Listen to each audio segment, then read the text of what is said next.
I wasn't a singer-songwriter. I was a musician, very kind of seriously, traditionally trained classical musician. That's what I was. This singer-songwriter thing was just an odd thing that happened because after I got out of school and was arranging, conducting for people, I was on the road and I had, nothing to do during the days when I was conducting and all over the place for singers and all kinds of, and I was very young.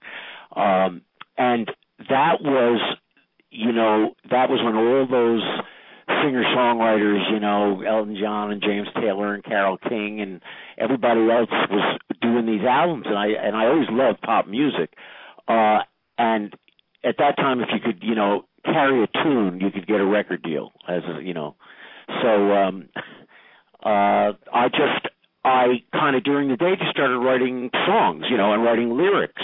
And that's how that really came about. It was not my plan ever to write songs or to let alone sing or write lyrics or anything like that. So it sort of happened while I was, just doing other things when I was very young, because I had gotten out of school when I was very young. So that's how that started. It wasn't like I always loved pop music and listened to the radio stuff when I was growing up. But as far as my music, I was playing classical music, really kind of seriously, kind of doing it quietly because I like to play sports and stuff, and I didn't want the other people to know that I was doing it.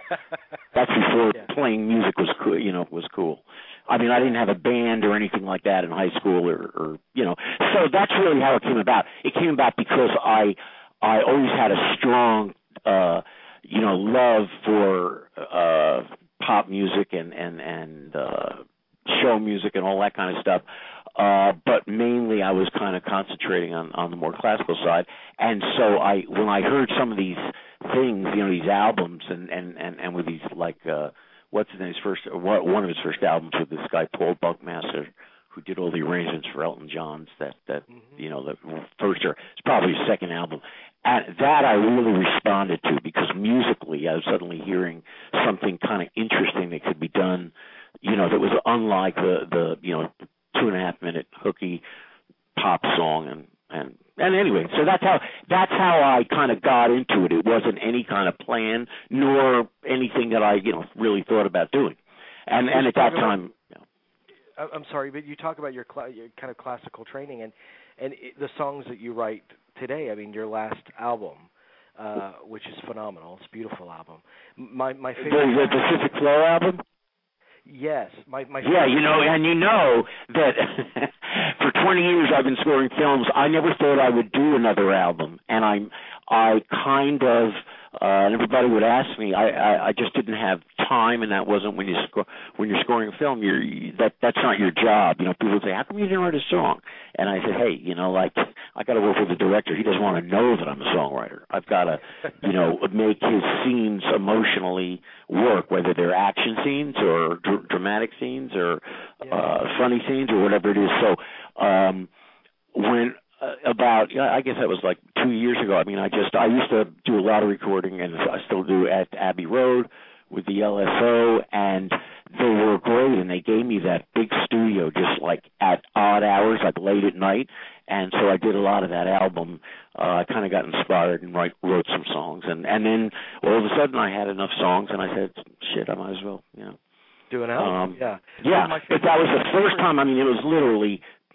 Well, I'll say 20 years. It was way over that, that I hadn't ever really wanted to do it. I was completely into, the scoring thing, and that's a long story. But when I did get into doing the albums and stuff, suddenly I was not doing musically. I was, my first album or second album was probably not that commercial, and then, the whole thing happened, and eventually I was with Clive Davis, and after I wrote Weekend New England for Manilow and all that kind of stuff, it was like, just writing a hit song, and that to me was musically not satisfying, so I decided to kind of get back into, what I was thinking about doing before, and that kind of led to scoring and all that kind of stuff.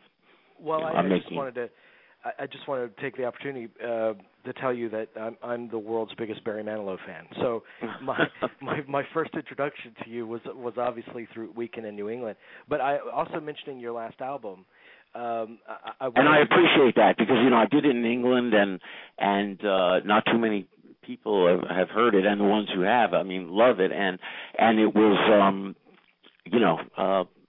I love doing it. There's a track on there called, and forgive my mispronunciation, Ubeda City. Ubeda City, yeah.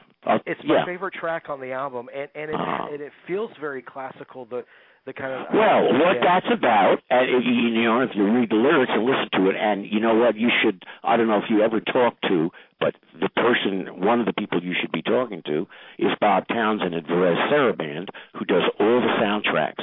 And when you call him, because I'm going to tell you to call him, mention that to him. Ubeda is a festival that's in Spain that I went, last summer or the summer before, I guess, to conduct, my scores, and it was a fantastic place with people like coming out of. It's not easy to get to. It's about 3 hours from Madrid, and these people, they are fans. There were thousands of people, and they just, everybody has all the soundtracks. And so I kind of reflected on it after it was over and wrote a song and put it on the album. And that's what that's about. I'm sure you can get that. It's about me being there and conducting the orchestra at midnight under the stars and all that. Oh, it's so gorgeous. And musically, it's so beautiful. It almost feels Chopinish. In a way. I don't understand music very well, so forgive me if I'm mischaracterizing it. You mean it sounds like this? Yes. No, I'm kidding. No, but that's exactly what you're supposed to feel from that.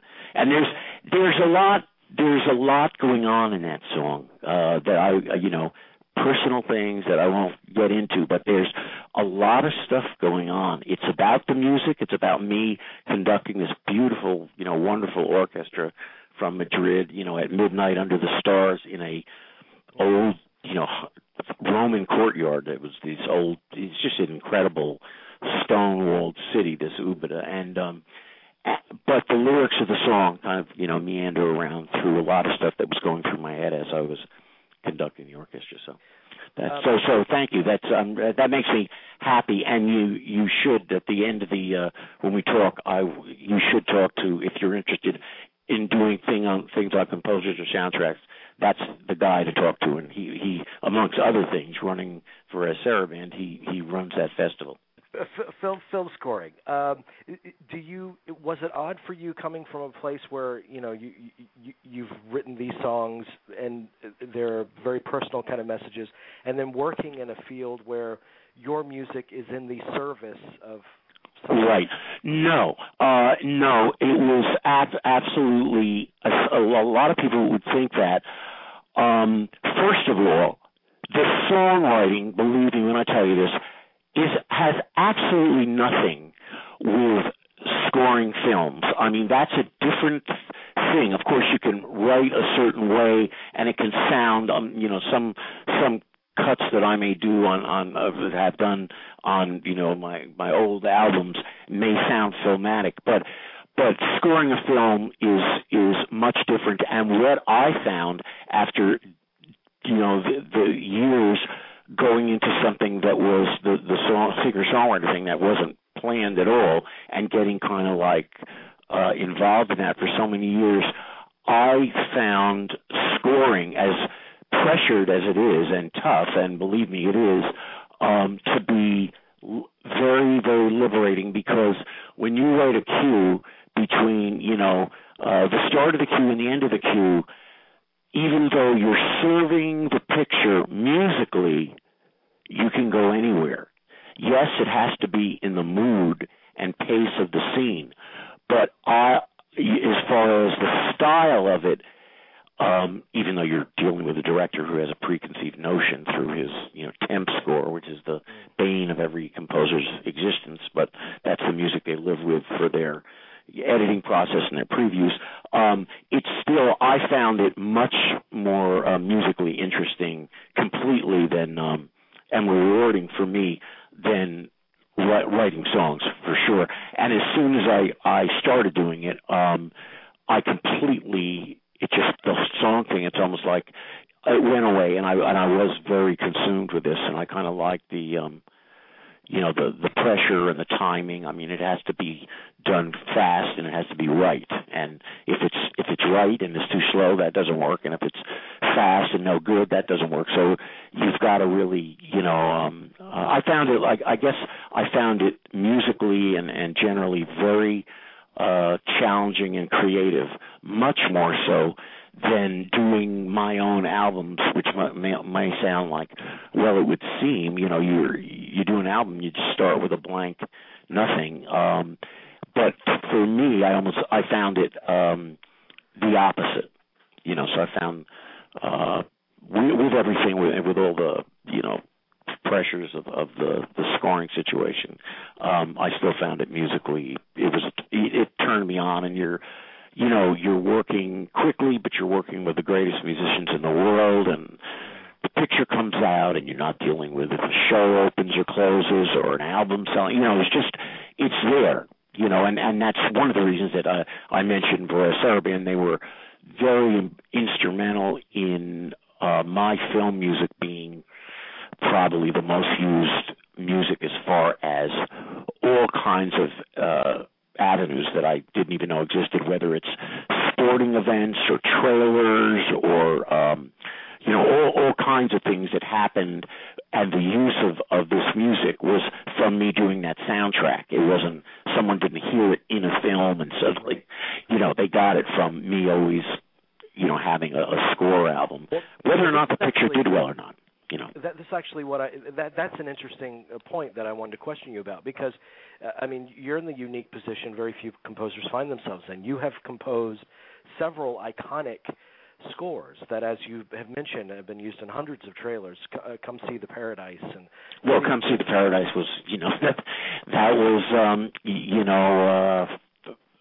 just incredible what happened with that with that music. And it was very. The film was as far as I was concerned at the time, Alan Parker there wasn't a better director.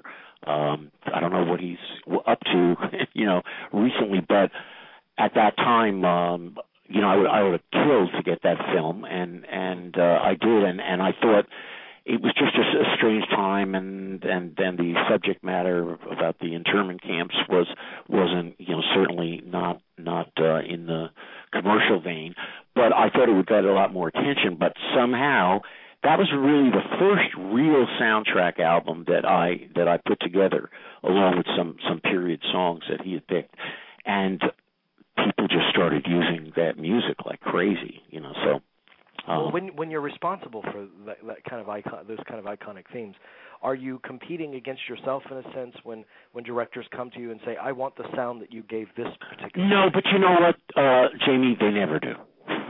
They never do. They don't say that. They don't want to know from anything you've done before. They don't want to talk about the film, the director. Once in a while, on a comedy, if you do a comedy, you'll meet a director and they'll say, "Oh, I loved My Cousin Vinny," or "I loved The Mask, the original." It was kind of weird. I didn't have any background in writing anything funny, and if you listen to most of my quote comedy scores via the soundtracks, you won't necessarily know that it's a comedy that you're listening to, because they will have a certain romance or a certain dramatic thing in them. But rarely, but nobody ever comes and says, "I want it to sound like the music you did to so and so." Everybody wants their music to be completely new, and you want to say, well, if you want that, why isn't Hollywood making anything that's really new in a cinematic sense? Everything is kind of a it's kind of a rehash. It's a rehashing, yeah. It's a rehashing, even if it's good, of something that's gone before. And the music, and I'm not putting anyone down, the music reflects that, because when you're with these directors and you're working, and you try to be, I'm going to play you something for this scene that is completely, you've never even imagined this. It's like, they're saving, their lives are at stake. I mean, if it's not a Steven Spielberg or somebody, it's like, so they want to play it safe.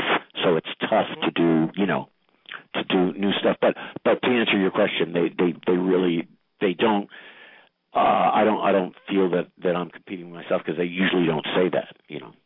Tell me what questions you need to ask and what you need to understand about a particular film before you can start to find the musical voice for it. I don't. You know what? I don't need to. I don't want to read a script. I don't want to know about it. I don't want to go to the shooting.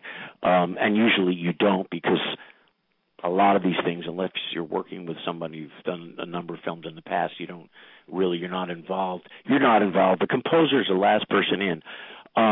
I need to see it.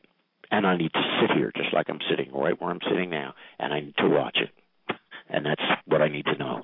I don't need to talk about it. I don't want to, I want to see it, because all the talking in the world doesn't mean anything, But have you always been adept at kind of reading film? Because you're... Well, you know what? I don't think you can be in this if you're not. You get... When I say you get found out quickly, I mean... You either kind of swim with this and survive, or it's too, because I won't even begin to tell you the situations that come up and all kinds of things, replacing scores at the last minute, or the studios getting involved and the director tells you one thing, and if it's not somebody, and these days there's not too many directors, I mean, you know who they are, you can count them on your fingers, who really have the power to make the decisions.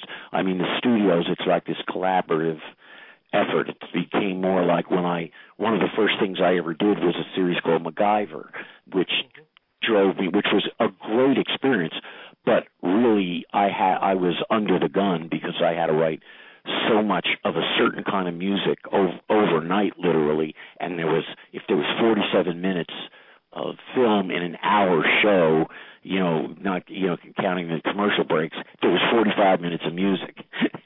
And that's, if you're not set up for that with people in the other room, etc., which I'd never even considered that. I always orchestrated and everything, my own stuff. It kind of prepares you, and if someone says, well, you only have 3 weeks, you kind of remember, I remember when I had a day or two. So 3 weeks, at least I can sit and watch something, even if it's once, or watch, scenes a few times. But, to answer your question, I mean, it's basically seeing the film. I don't have any questions.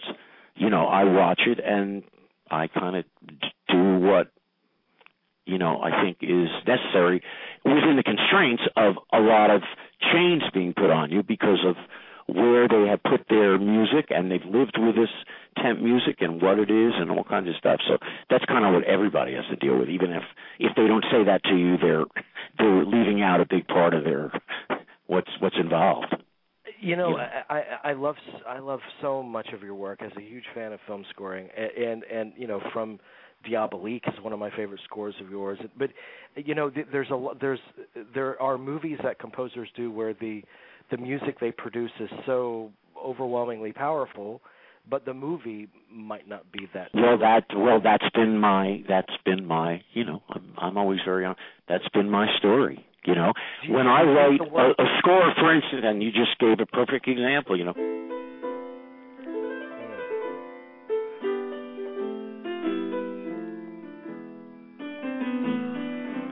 And that's one of my certainly best scores. And though people who know, and I've done things before where people have mentioned it, the movie was like, the reviews were like, Diabolique, eek, E-E-K, with 3 exclamation points. What I do, Jamie, is I know what the picture is, I know what the director wants it to be, and if Gettysburg is not really a film, was originally it was a miniseries. I mean, Ted Turner bought New Line Pictures to release Gettysburg as a feature. It wasn't a feature. It wasn't directed by really a film director. It was directed by a historian. If it's not glory, I still know what it is, and so I write up to that. I don't write because the guy's beard is on crooked. You know what I mean? I try to go beyond that. So, or that's happened to me many, many, many times, unfortunately. But you do what you do, and I always look at this as these things are canvases for me, and so if something is interesting, or if it's something like Citizen X, which was just a thing for HBO, or if it was, whatever it is, I try to make it as good as I can. I mean, when I was doing, The Mummy 3, which was the Tomb of the Dragon Emperor with a guy named Rob Cohn, who I've done Triple X and Dragon and Dragonheart and all those things with, I tried to do something, that was, and I knew the film was going to get, blasted, But, I did. The music is so phenomenal, and Passion of Mind. I mean, I could go on and on and on about other. Well, Passion of Mind, another one that kind of didn't. I knew what it was, and that was a difficult situation with the French director who had another. I mean, I've been involved in a number of things between that and Indian in the Cupboard with a wonderful guy named Frank Oz, who you probably know some of his background. But I was, I came in very late, just like I did on Last of the Mohegans in a crazy situation, that I wasn't asked to, that I didn't create, but I had to do so I just do what I do and do the best I can, and usually, strangely enough, those things are the ones that seem to resonate musically, and it may be because they don't have the time, because it's an odd situation and I'm coming in late. That's happened to, a number of times. And everything from serious pictures like that to commercial movies like While You Were Sleeping or stuff like this that I came in late. And you come in late as a composer anyway. You're the last one in a process, depending on what it is that these people have been involved years with. And it doesn't matter if it's the silliest film, it's still something that somebody has had, and it's been through this studio or turnaround or, and they finally got a green light to do it. And it doesn't matter. That can happen with, like I said, the silliest thing in the world or the most serious period movie or, that just happens. But the composer is not involved ever, at all in that history. So when you come in, you're making a tremendously important contribution, and you're not part of the family. And it's always the same, It's always the same because you're not, unless it's some people you've worked with a lot, and unfortunately that doesn't happen too much. And there are composers who are very fortunate, and you know who they are, who have had relationships with really good, talented people who are always making something kind of interesting, and that's good to have. That's great. That's because there's a certain trust there, and then you can do good work, Well, I wanted to know from you, from film score work outside of your own, if you were to recommend 3 essential film scores, which ones would they be? Oh, boy, essential film scores. Well, there is, there's certain ones, and there are stories that go along with them, whether it's Leonard Bernstein's score to On the Waterfront, which was the only film he ever did, because they screwed around with his music, and he never did another film since then. His musicals were done, but he had nothing to do with those. And, great stuff like